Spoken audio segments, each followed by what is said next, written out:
Latest news updates కోసం ఇప్పుడే download చేసుకోండి media effects app. Welcome to media effects.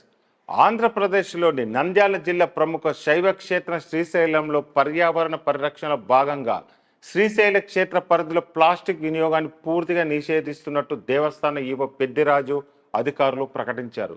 ముఖ్యంగా శ్రీశైల మహాక్షేత్రాన్ని ప్లాస్టిక్ రహిత క్షేత్రంగా తీర్చిదిద్దేందుకు ఈ నిర్ణయం తీసుకున్నట్టు తెలియజేశారు.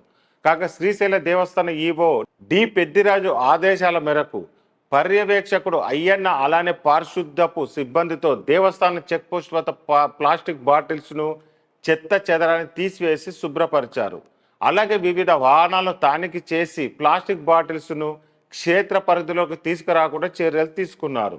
స్థానికులు, వ్యాపారాలు, హోటళ్ల నిర్వాహకులు కూడా ప్లాస్టిక్ కవర్ల వినియోగానికి బదులుగా కాగితపు కవర్లు, గుడ్డ సంచులు, జూట్ బ్యాగులు వినియోగించుకోవాలని సూచించారు.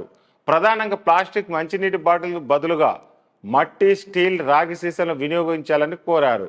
ఇప్పటికే భక్తుల సౌకర్యార్థం దేవస్థాన క్షేత్రాల పలు చోట్ల ఉచిత మినరల్ వాటర్ ప్లాంట్లు ఏర్పాటు చేసిందని తెలిపారు. స్థానికులు, వ్యాపారులు, హోటల్ నిర్వాహకులు, ప్రైవేట్ సత్రాల నిర్వాహకులు అందరూ ప్లాస్టిక్ నిషేధంపై దేవస్థానానికి పూర్తి స్థాయిలో సహకరించాలని ఆలయ ఈవో పెద్దిరాజు కోరారు.